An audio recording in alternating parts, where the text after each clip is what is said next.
If you don't want to miss any future videos, hit subscribe and click the bell to turn on notification.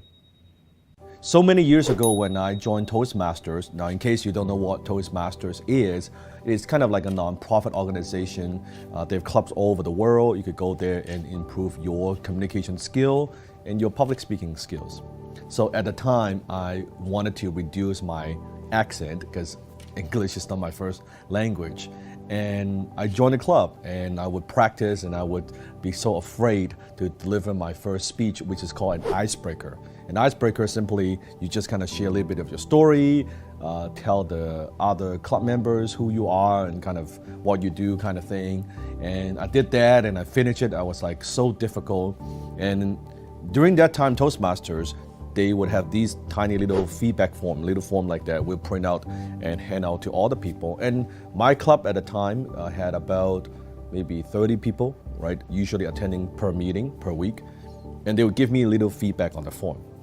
And they would say, okay, great, you should be a little bit louder. You should, move a little bit more, maybe have more eye contact with the audience. So then they would get feedback and I'll go back and look at the feedback and improve, right?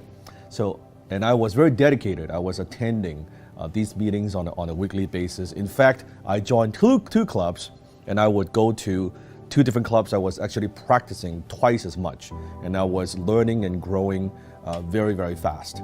After about a period of that, maybe a few months, I noticed the feedback on the feedback form started to change, right? I would say, oh, outstanding.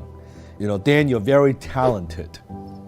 Or you are a natural, right? A very compelling speech. And I would look at those feedback forms, and I wish I still have them. I would look at those feedback forms, I'm looking at like talented, where does that come from? Nothing about what I do is talent. It is all because I practice way more than most. So very often when you want to get a different result, you want to make more money, you want to have more success, and we'll look at somebody, it's like, wow, he's so good, she's so talented, and all these things. And I always believe technique over talent. There's nothing about what I do that it's about talent. It's all about technique. Everything that I do, all the skill set that I have, from not knowing how to do something to learning how to do something to getting good at it to mastering certain techniques, is always a process, right? So you can have someone that's very, very talented, but if they don't work on their techniques, they're not going to be good. Talent alone doesn't go very, very far.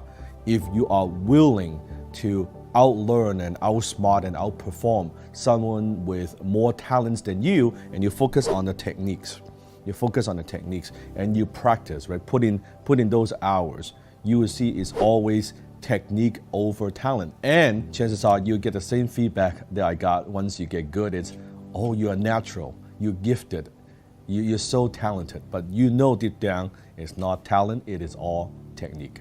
Hi, this is Dan Lok. We're looking to invest $10 million in 100 tech startups in the next 3 years.